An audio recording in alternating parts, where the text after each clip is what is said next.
Well, good afternoon. Welcome back. A little update on this vintage old snapper machine that I assembled this summer. This is going to be kind of the end of summer update. As you can see, we have substantial shiny edges on this thing now, even on the deck. Lots of dust and debris everywhere, so that means that I've been running it.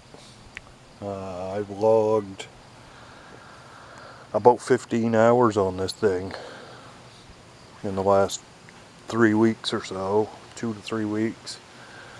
It's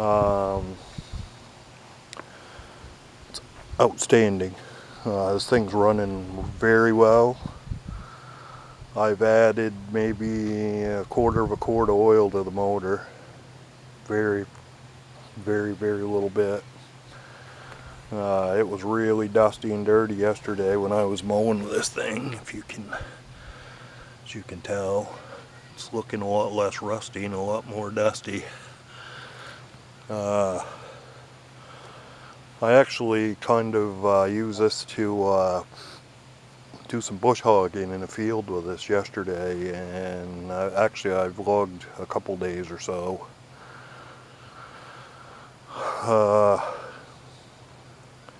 We got the local church downtown has a big field, and I volunteered this thing to help take care of that. Just this one time they got a little bit behind on the mowing up there this summer, and I'm going to tell you what, I was pretty impressed. Surprisingly, it does very well. There is a limit to how much grass it'll mow, even with that great big engine on there. Unlike my other snapper that's got the 8-horse engine on it that's severely worn out, you can actually stall that machine if you're getting very tall grass with it. This one doesn't stall. The blades, it got balled up with grass a couple times yesterday, and I did actually stall the blade, but it didn't affect the motor much. Slipped the belt a couple times on it. It was pretty ugly when that thing lost traction there and started slipping, but no damage was done. I got the deck out of gear and got it out of the grass and got it cleaned out. Overall, I'm pretty happy with it. I had some very serious doubts when I first got this going if I was ever going to be able to make it so that it worked right, but it came around. I persisted. I had an oil leak with the engine. I had to deal with that. I had some issues with the drive system, and I mowed all those hours with that the last couple weeks, and I've had no issues with the drive system. It's been fine.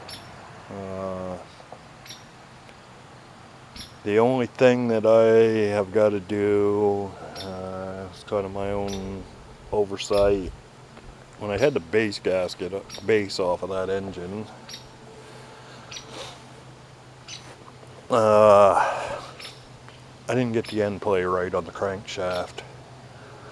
The engine has got some excessive end play in the crank, and I think that the oil slinger is maybe rubbing on the bottom of the cam gear.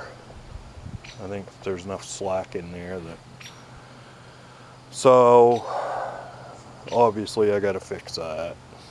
I may wait and do it in the spring. My plan is to paint this thing in the spring.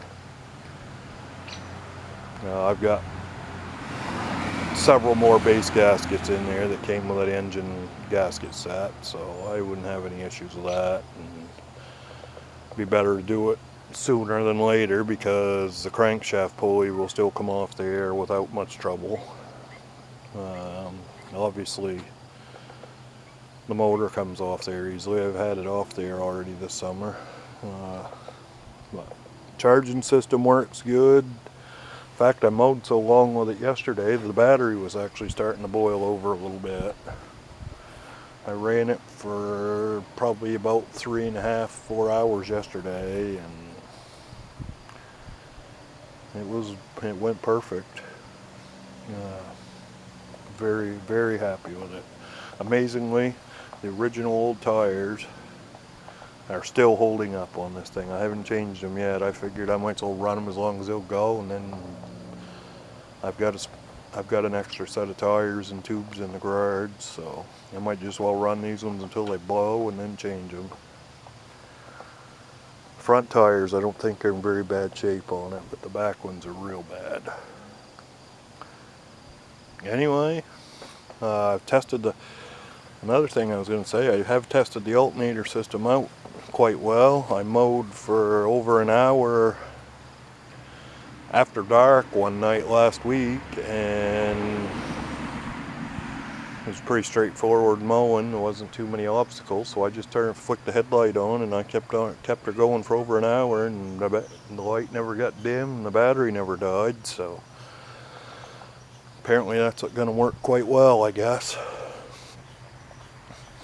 The only thing I wished I could do to this machine, I wished I could set the seat back just a little further on it.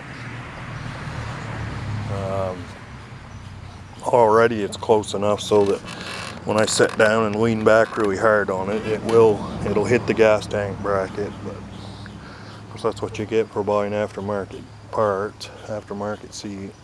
But that seat is obviously a lot more comfortable than the original low back seat that was on this thing. But anyways,